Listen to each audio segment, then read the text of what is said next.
আসসালামু আলাইকুম আব্বা, ভালো আছেন আপনি? ওয়ালাইকুম সালাম। আলহামদুলিল্লাহ আমি ভালো আছি। তা সকাল সকাল আজকে ফির তোর কি হলো? আসলে সালাম দিচ্ছু। আব্বা আমার 5 লাখ টাকা লাগবি, R15 কিনবো। আমার যতগুলো বন্ধু বান্ধব আছে সবাই R15 চলায়, আমাকে R15 কিনে দেওয়া লাগবে আব্বা। তার জন্য আমাকে 5 লাখ টাকা দেওয়া লাগবে, আমি R15 যাতে কিনে নেসবো। হ, টেকা তো গাছের কোটা। টেকা চালিও আর পালু। টেকা চালি পাওয়া যায় তাই নয়? টেকা কামাই করে না কেনা? আমি ওগুলো কিছুই শুনবো না, আমাকে টাকা দেওয়াই লাগবে।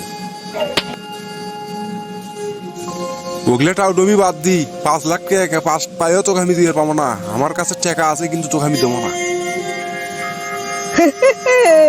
আব্বা, আপনি এটা কথা বললেন?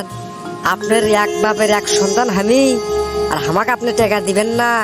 আপনি যদি কালকেই মরে যান, আপনার এলে টাকা পয়সা কেটা খাবি? আমি ছাড়া আমাকে 5 লাখ টাকা দেওয়াই লাগবে আব্বা।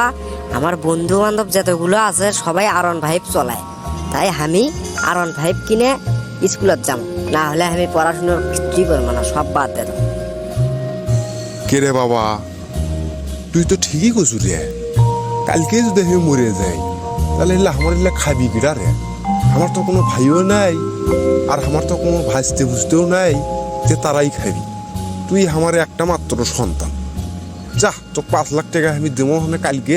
5 লাখ টাকা একটা চেক লিখে দেবো হনে, তুই যা যা R15 কিনে নিস না। তাও পড়াশুনো বাদ দিস না, ঠিকভাবে পড়াশুনো কর, মনোযোগ দে। হ্যাঁ আব্বা, আপনি ঠিক কইছেন। আপনি মরে গেলে এলে খাবি কিরা? আমি ছাড়া একমাত্র আমি আপনার সন্তান, আমি তো এগুলো খাবো।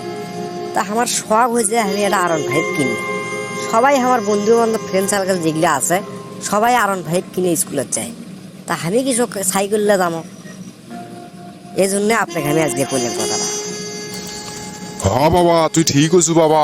আয় বাবা, আমার বুকে আয় বাবা, আয়।